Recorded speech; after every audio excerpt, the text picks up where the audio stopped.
Cherchez d'abord le royaume de Dieu et sa justice. Amen. Bienvenue à votre chaîne Les Messagers. Nous rendons toute la gloire et tout l'honneur à notre Seigneur Jésus-Christ. Ce message est une deuxième partie de la révélation du frère Kingsley Ubani du Nigeria. Nous vous invitons, chers frères et sœurs, d'écouter attentivement la révélation de notre frère jusqu'à la fin, de l'examiner dans la prière et de confirmer toutes choses avec la parole et l'Esprit de Dieu. C'est une grâce que nous avons tous que le Seigneur nous expose toute la réalité de ce qui nous attend tous de l'autre côté du voile. Kingsley Ubani, le temps est fini, écoulé, révolu. Ubani Kingsley est un jeune homme qui a abandonné ses études à l'université il y a quelques années pour devenir un évangéliste de l'évangile de Jésus-Christ. Et qui a, malgré tout, été une déception selon les critères de Dieu. Il a été averti dans une révélation de l'urgence de la fin des temps, et de la nécessité pour les vrais enfants de Dieu de se lever, ou de risquer de perdre leur salut précieux. Ce témoignage est un extrait du livre Le temps est fini du frère Ubani Kingsley, avec la permission duquel nous le reproduisons. Ubani est originaire de l'État d'Abia, au Nigeria. Il a eu sa deuxième rencontre avec Jésus-Christ et l'éternité il y a quelques années, qu'il a publié sous le titre Un autre avertissement. Il prêche le salut depuis sa source originale et se consacre à apporter la délivrance au peuple de Dieu. Il est le fondateur de Ministère International La Fontaine du Salut traduite de l'anglais. Prenez le temps de lire cette rencontre avec le Seigneur de la bouche et des paroles même du frère Ubani. Faites-le avec toute la concentration nécessaire. Franchement, vous ne serez plus jamais le même. Partie 1, un ange est envoyé. Un jeune évangéliste m'a rencontré au centre commercial Eco à Aba pour me réserver pour un programme. Il communiquait avec moi via un téléphone portable avant que nous nous rencontrions, et chaque fois qu'il m'appelait, il voulait savoir les jours où j'aurais la chance de rendre visite à son équipe d'évangélisation et de partager mes expériences au ciel et en enfer. Quand je l'ai rencontré, j'étais dans l'étonnement parce que je pensais que la personne qui me parlait au téléphone était un adulte, mais j'avais tort. Cette personne n'était pas un adulte mais un adolescent. Plus encore, je pensais qu'il avait été envoyé par son père ou son leader du groupe d'évangélisation pour venir me rencontrer, mais il est venu de lui-même. Personne ne l'avait envoyé. Après une petite conversation, il a dit qu'il voulait me prendre en photo avec son appareil, et j'ai accepté. Les 15 et 16 septembre, j'ai rendu visite à l'équipe d'évangélisation. Lorsque je suis arrivé, le public était composé d'enfants, à l'exception des parents du jeune évangéliste et des parents qui avaient amené leurs enfants à cet endroit et dont le nombre ne s'élevait pas à 7. Ayant vu que mon public était composé d'enfants, j'ai baissé le niveau de langage et appliqué certaines techniques de communication en fonction de leur niveau afin de capter leur intérêt et avec succès. À la gloire de Dieu, à la fin de chaque message, ces enfants criaient à Dieu pour obtenir sa miséricorde à l'égard de leurs âmes. Alors que je regardais ces enfants qui pleuraient pour la miséricorde de Dieu, les larmes ont commencé à rouler sur mes joues, et j'ai essayé de me retenir. Mais, le soir quand je suis arrivé chez moi je n'ai pas pu me retenir, j'ai commencé à pleurer. La raison pour laquelle je pleurais dans ma maison était que le jugement de Dieu est très strict. Pour ce qui concerne le ciel et l'enfer, Dieu ne veut pas savoir si la personne est un enfant, un adolescent, un jeune ou un adulte. C'est sa parole que devra affronter la personne dans le jugement comme il est écrit dans Jean 12 verset 48. Celui qui me rejette et qui ne reçoit pas ma parole a déjà en juge, la parole que j'ai annoncée, c'est elle qui le jugera au dernier jour. Dieu n'a rien à faire avec les non-croyants ou les personnes qui ne sont pas nées de nouveau, car ces personnes sont déjà mortes ou condamnées alors même qu'elles sont encore en vie. Celui qui croit en lui n'est pas jugé, mais celui qui ne croit pas est déjà condamné, parce qu'il n'a pas cru au nom du Fils unique de Dieu. Jean 3 verset 18. Mais pour nous, qui avons accepté Jésus-Christ comme notre seul Sauveur, notre jugement sera très sévère. La Bible dit que le temps est arrivé où le jugement va commencer par la maison de Dieu, et s'il commence par nous, quelle sera la fin de ceux qui n'obéissent pas à l'évangile de Dieu? Et si les justes sont sauvés avec peine, où paraîtront les impies et les pécheurs? 1 Pierre 4 versets 17-18. Quand j'ai vu ces enfants pleurer, je me suis souvenu que même si la Bible a dit que leurs anges contemplent la face de leur Père dans les cieux, Dieu les jugera quand même sévèrement. Que va-t-il m'arriver si moi aussi je ne passe pas les standards de Dieu? Puis je me suis demandé, que va-t-il m'arriver si je ne passe pas les standards ou les normes de Dieu? Après m'être posé cette question, je savais que la réponse est que, même si je suis prédicateur du message du salut, si je ne passe pas le standard de Dieu, il m'enverra dans le feu de l'enfer. J'ai alors commencé à implorer la miséricorde de Dieu pour mon âme, car il vaut mieux que je pleure maintenant, quand je suis encore en vie, plutôt que de pleurer dans le feu de l'enfer car Dieu ne m'écoutera pas. Au contraire, sa colère s'enflammera encore davantage contre moi. Enfant de Dieu, j'avais longtemps pleuré et imploré la miséricorde de Dieu, mais il n'y avait aucune réponse qui pouvait me soulager. Alors j'ai commencé à poser des questions à Dieu. Comprends bien qu'en tant qu'enfant de Dieu, tu as le droit de poser des questions à Dieu car il est ton Père. Tu n'es pas un bâtard dans la mesure où tu es véritablement né de nouveau, mais tu dois être très poli et respectueux dans tes questions à Dieu. Tu ne dois pas être dur dans ton langage envers lui. Je demandais à Dieu s'il m'abandonnera finalement pour souffrir dans le feu de l'enfer. Comprenez-moi bien. Je n'ai pas posé une telle question à Dieu uniquement parce que j'ai vu les enfants pleurer, et que je me suis souvenu comment Dieu exécute son jugement, mais parce que j'avais le sentiment que quelque chose n'allait pas ou n'était pas correct dans le surnaturel. Le 16 septembre 2012 était le deuxième et dernier jour de ma visite à l'équipe d'évangélisation. Lorsque j'ai fini de partager mon expérience du ciel et de l'enfer, je suis retourné chez moi. Je n'arrivais pas à dormir. J'étais agité. Je savais que si je manquais le ciel après avoir prêché l'évangile dans ce monde, Satan et ses créatures laides et musclées du feu de l'enfer me tourmenteraient grandement. C'est pourquoi j'ai recommencé à pleurer et à demander à Jésus s'il me laisserait derrière lui lorsqu'il emmènerait son peuple. Alors que je pleurais et le demandais, un ange m'est apparu physiquement. S'il vous plaît, je voudrais que vous compreniez que la raison pour laquelle j'ai dit physiquement est que je ne dormais pas, mais que j'étais éveillé. Lorsque l'ange est apparu, ma chambre est devenue très illuminée.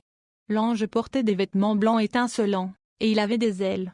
Pour plus de clarté, cette nuit-là, il n'y avait pas de lumière électrique dans la maison. La Poe Holding Company of Nigeria, PHCN, l'avait interrompu, et les lampes étaient éteintes. Et ce que j'ai utilisé pour éclairer ma chambre dans cette situation était une simple lampe torche.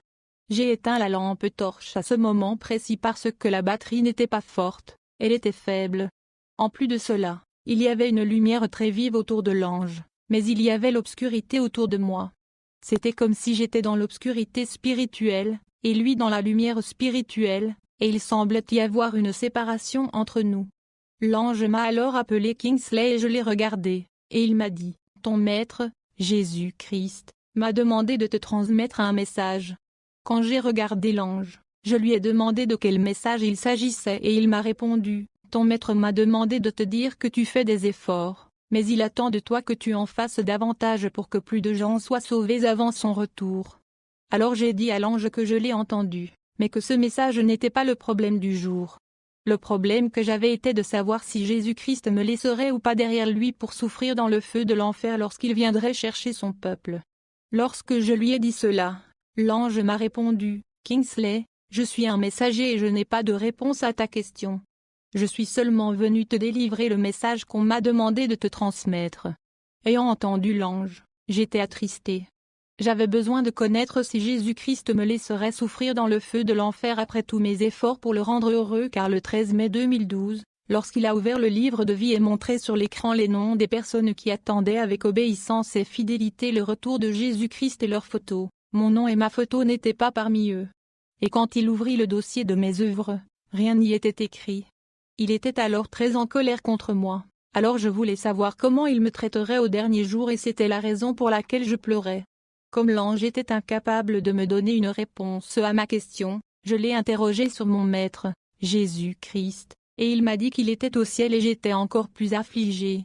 J'ai alors dit à l'ange, « Je comprends maintenant la raison pour laquelle j'avais le sentiment que quelque chose n'allait pas dans le surnaturel, et il m'a demandé ce que j'avais compris, et je lui ai dit que c'était parce que mon maître m'avait abandonné et que c'était la raison pour laquelle il l'avait envoyé, l'ange, vers moi.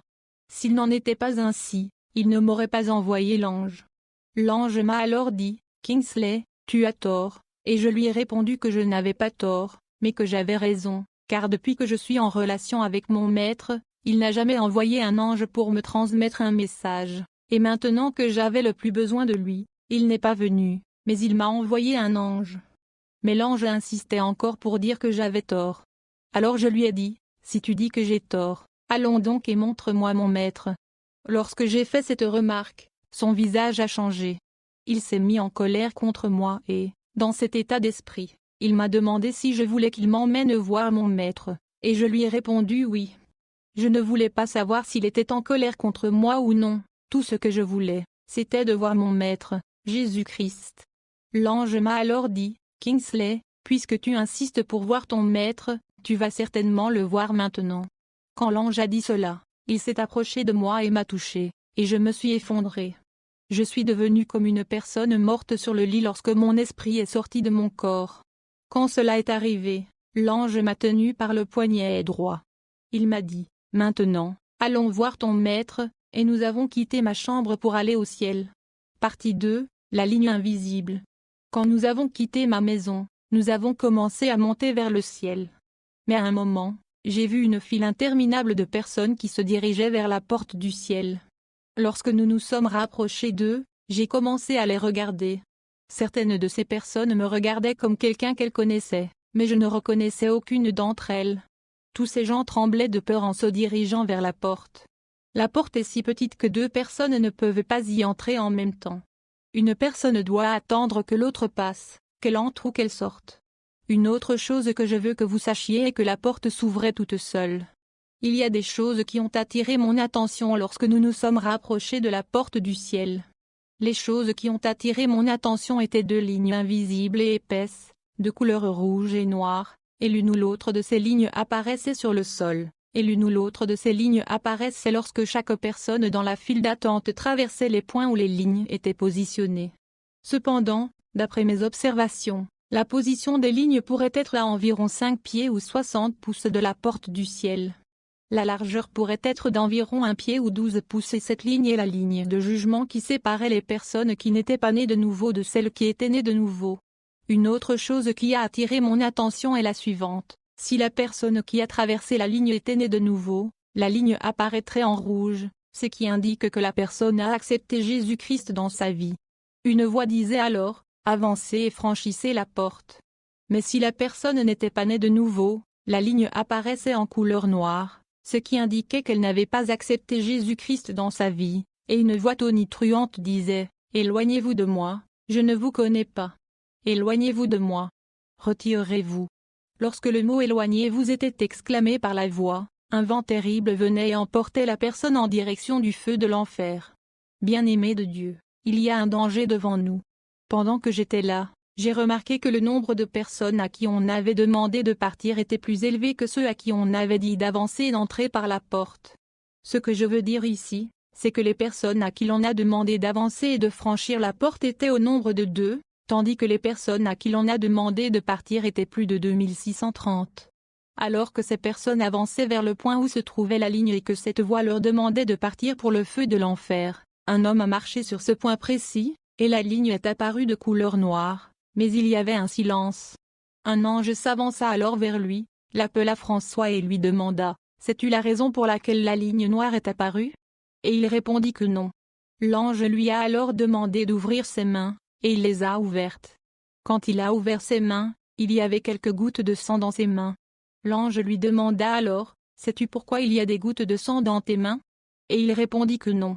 L'ange lui dit alors que la raison est que les âmes qu'il était censé avoir sauvées étaient mortes et que chaque goutte de sang représentait une âme perdue dans le feu de l'enfer. Ton travail était plus important pour toi que les âmes qui périssaient. Tu t'es détruit toi-même. Quand François a entendu cela, il s'est mis à trembler de peur, puis j'ai entendu la voix tonitruante qui disait, « François, retire-toi. Je ne te connais pas. Éloigne-toi de moi. Va-t'en. » Et immédiatement un vent dont le bruit était comme celui d'un engin volant vint et emporta François vers le feu de l'enfer.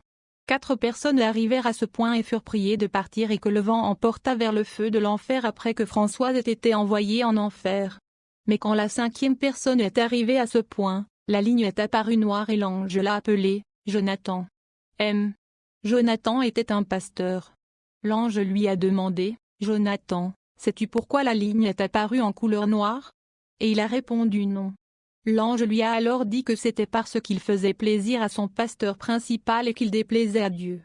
L'ange lui a dit qu'il déplaisait à Dieu en travaillant dans l'église comme pasteur au lieu d'être évangéliste. Il a été appelé à être évangéliste, mais il est devenu pasteur uniquement parce que son pasteur principal voulait qu'il soit pasteur de son église. L'ange lui a alors dit, « Jonathan, tu as déçu Dieu, et tu as été privé de la miséricorde de Dieu. Tu ne pourras t'en prendre qu'à toi-même. » Dès que l'ange a dit à Jonathan qu'il aura à s'en prendre à lui-même, une voix tonitruante a dit, « Jonathan, je t'ai rejeté pour toujours. Je ne te connais pas. Éloigne-toi de moi. Pars. » Et un vent est venu et l'a emporté dans les flammes de l'enfer. Après que Jonathan ait été emporté par le vent, un homme a atteint le point où se trouvait la ligne, et celle-ci est apparue de couleur noire. Le nom de cet homme était Emmanuel Ikeshukoyokwai. Lorsque la ligne est apparue en couleur noire, l'ange lui a demandé, « Emmanuel Ikeshukoyokwai, sais-tu la raison pour laquelle la ligne est apparue en couleur noire ?» Il répondit par la négative. L'ange a alors levé sa main droite et un écran est apparu. Quand l'écran est apparu, l'ange a demandé à Emmanuel de regarder la scène sur l'écran pour voir s'il pouvait reconnaître la personne sur l'écran. Quand j'ai regardé l'écran, j'ai vu qu'il montrait la scène où Emmanuel buvait des boissons alcoolisées en secret et à différents endroits. Emmanuel Okwai était abasourdi quand il s'est vu sur l'écran. L'ange lui a alors demandé, « Emmanuel, reconnais-tu la personne sur l'écran ?» Et il a répondu oui, que c'était lui. Quand il confirma que c'était bien lui, l'ange lui dit que c'était parce qu'il buvait des boissons alcoolisées qui faisaient apparaître la ligne en couleur noire. Quand Emmanuel entendit cela, il dit à l'ange, « Mais mon pasteur nous a dit que ce n'est pas un péché de boire des boissons alcoolisées. » L'ange lui demanda alors qui était son pasteur, et il lui répondit que son pasteur était le pasteur Krioyakilom de l'Overworld Ministry, alias Christ Embassy. Ayant dit à l'ange qui était son pasteur, l'ange lui a dit que le nom de la personne qu'il disait être son pasteur n'était pas dans le livre de vie car il encourageait le péché contre Dieu, et le Saint-Esprit.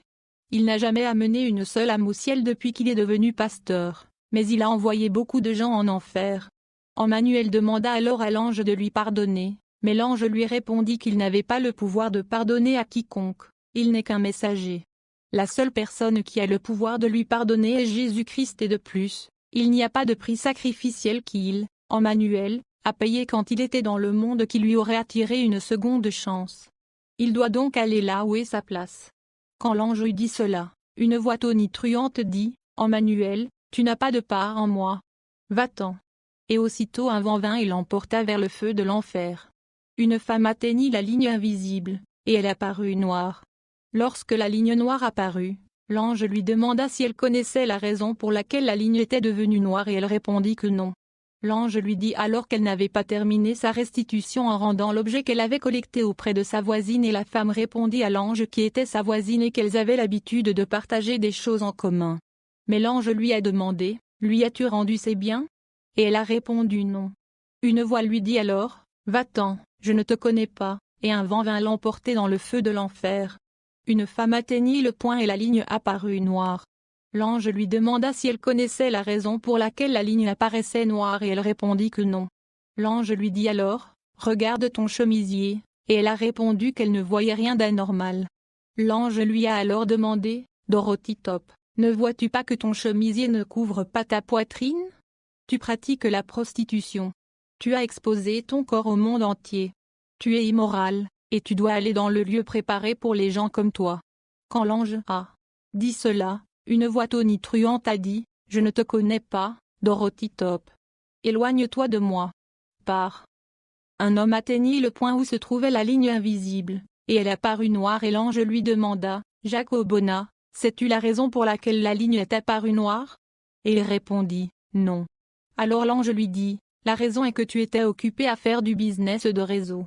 Tu faisais de la publicité et du marketing pour les produits de Satan, et tu ne disposais pas de temps pour Dieu. Tu ne t'es pas renseigné auprès de Dieu sur les choses spirituelles qu'impliquaient tes affaires, tu es allé et tu l'as commencé. Savais-tu que tu appartenais à Satan ?» Et Jacques répondit que non. L'ange lui demanda alors d'ouvrir ses mains, ce qu'il fit, et dans ses paumes était écrit le chiffre 666. L'ange lui demanda aussi d'ouvrir sa langue et il le fit. Sur sa langue était écrit le chiffre 666.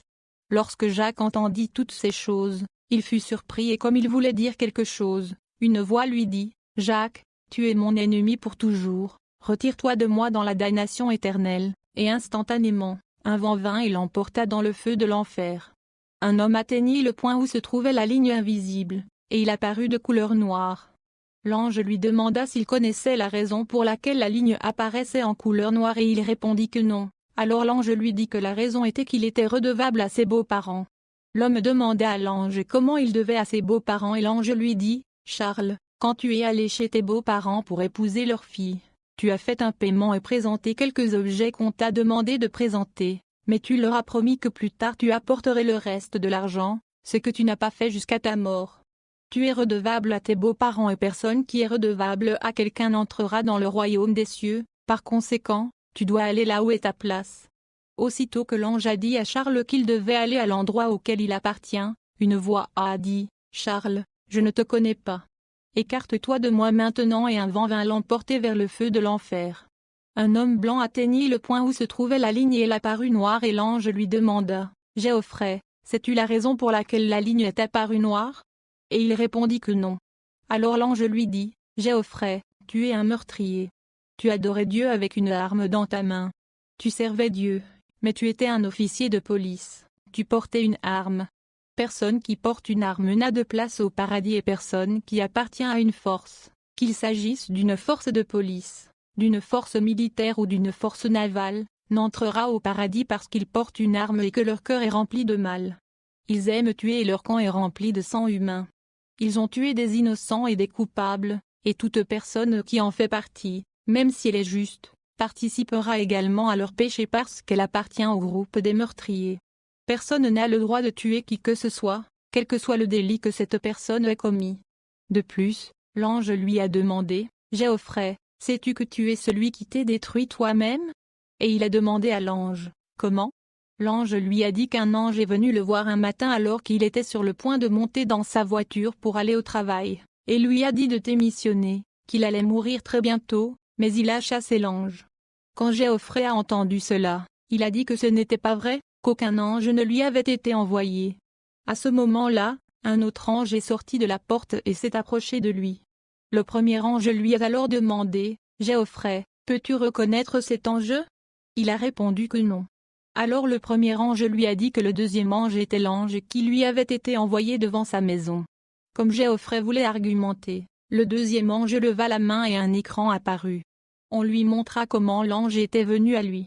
L'ange n'apparut pas dans la nature d'un ange, mais il vint à Géoffrey comme un petit garçon et Géoffrey le chassa. 6 mois plus tard, Géoffrey était abattu par des voleurs armés. Quand Géoffrey vit cela, il commença à demander pardon, mais une voix lui dit, « Va dans la damnation éternelle. » Quand la voix a dit cela, un vent est venu et l'a emporté vers le feu de l'enfer. Puis le second ange s'en est retourné. Un jeune garçon atteignit le point où se trouvait la ligne invisible, et il apparut noir. L'ange lui demanda, « Jidéophore Chica, connais-tu la raison pour laquelle la ligne est apparue en couleur noire ?» Et il répondit que non. L'ange lui a alors demandé de regarder l'écran. L'écran était celui que le deuxième ange avait utilisé pour montrer à Géoffrey lui-même. Lorsque j'ai regardé l'écran, j'ai vu Jidéophore Chica à genoux et se prosternant devant l'image appelée la Vierge Marie. Jidéophore Chica était confus quand il a vu cela. L'ange lui a alors dit, « Jidéophore Chica, tu adorais une idole dans le monde. » Mais Jidéophore Chica a répondu à l'ange que ce qu'il faisait n'était pas du culte des idoles. Il a également dit que l'image n'était pas une idole, mais plutôt une image de la Sainte Vierge Marie. Il a également dit à l'ange que son père de la paroisse, le révérend père Fred, ne leur a pas dit que c'était un péché de se prosterner devant l'image, mais il leur a dit que c'était une façon d'honorer la Vierge Marie pour s'être gardée pour Dieu, ce qui a permis à Jésus-Christ de venir au monde à travers elle. Alors l'ange lui dit que personne qui se prosterne devant l'image ou celle qu'il appelle la mère de Jésus-Christ n'entrera au ciel. De plus, l'ange lui a dit que personne qui participe au culte sous l'Église catholique n'entrera au paradis. Jidéophore Chica a demandé à l'ange pourquoi il disait cela, et l'ange lui a répondu que le siège de l'Église catholique qui est à Rome est le siège de Satan. Elle irrite Dieu car elle est remplie d'idoles. Les papes catholiques boivent avec Satan, Lucifer, dans la même coupe, et que les prêtres catholiques, les révérends pères et leurs révérendes sœurs commettent l'immoralité sexuelle entre eux. Certains avec le même sexe et d'autres avec le sexe opposé. Ils sont abominables devant Dieu. La sainte communion que les prêtres donnent à leurs membres n'est pas sainte du tout mais souillée. Ils donnent la communion avec des mains pleines d'immoralité et de sang versé. Jidéophorchika, l'ange l'a appelé, tu n'as rien à faire au ciel, ta place est dans le feu de l'enfer. Et aussitôt une voix tonitruante a dit, retire-toi de moi. Et un vent vint et l'emporta vers le feu de l'enfer. Lorsque Jidéophorchika fut emporté par le vent, 11 personnes atteignirent ce point, et elles furent emportées par le vent vers le feu de l'enfer. L'ange ne leur a même pas parlé, alors je me suis tourné vers l'ange qui m'emmenait au ciel et je lui ai demandé, s'il te plaît, pourquoi l'autre ange n'a-t-il pas parlé à ces gens? Et il m'a répondu, Kingsley, ces gens étaient musulmans. Ils ne croyaient pas que Jésus est le Fils de Dieu. Après que ces 11 personnes, vint la 12e personne. C'était une femme. Elle est morte à l'âge de 43 ans. Quand elle est arrivée là, la ligne est apparue en couleur noire et l'ange lui a demandé Angela, sais-tu pourquoi la ligne est noire? Et elle a dit non. Alors l'ange lui a dit qu'elle était une voleuse, et elle a dit qu'elle n'avait jamais volé de sa vie. Puis l'ange l'a montré sur l'écran quand elle est allée dans le récipient de sel de son voisin et a ramassé une petite quantité de sel qu'elle a ajouté à sa soupe. Quand Angela l'a vue, elle a dit à l'ange que c'était juste un peu de sel qu'elle avait ramassé dans le récipient de sa voisine et l'ange lui a demandé, Angela, as-tu dit à ta voisine que tu avais ramassé du sel dans son récipient? Et elle a répondu non. L'ange lui a de nouveau montré sa couronne sur l'écran, et elle était heureuse. Mais l'ange lui dit qu'elle ne recevra pas la couronne, mais qu'elle sera donnée à quelqu'un d'autre. Quand Angèle a entendu cela, elle a commencé à demander une seconde chance, mais une voix tonitruante lui a dit, « Va-t'en, je ne te connais pas. » Et un vent vint et l'emporta vers le feu de l'enfer. Dès qu'Angela a été emmenée au feu de l'enfer, une dame blanche est arrivée, et la ligne est apparue en couleur noire et l'ange lui a demandé Sandra Johnson, « Sais-tu pourquoi la ligne est apparue en couleur noire ?» Et elle a répondu non. L'ange lui dit alors, la raison en est que vous ouvrez toujours vos cheveux chaque fois que vous priez et aussi chaque fois que vous allez à la maison de Dieu. Aucune femme ne doit laisser ses cheveux ouverts chaque fois qu'elle prie, même lorsqu'elle entre dans la maison de Dieu, car c'est un déshonneur pour Dieu, et toute femme qui ne couvre pas sa tête dans la maison de Dieu ou lorsqu'elle prie ira au feu de l'enfer. Par conséquent, vous êtes coupable de l'offense. Dès que l'ange lui dit cela, une voix tonitruante lui dit, Sandra Johnson, éloigne-toi de moi, je ne te connais pas. Et immédiatement, un vent est venu et l'a emporté vers le feu de l'enfer. La personne suivante qui est arrivée à ce point portait un uniforme du club de football de Chelsea. Puis la ligne est apparue en couleur noire, et l'ange lui a demandé, Christian Orgy, sais-tu la raison pour laquelle la ligne est apparue en couleur noire? Et il a répondu non. L'ange lui dit alors, la raison est que tu arrives toujours en retard à l'église et que tu ne prends pas le temps d'étudier ta Bible, mais que tu regardes des films et des matchs de football. Maintenant, regarde tes vêtements, tu as mis le symbole de Satan sur ton corps.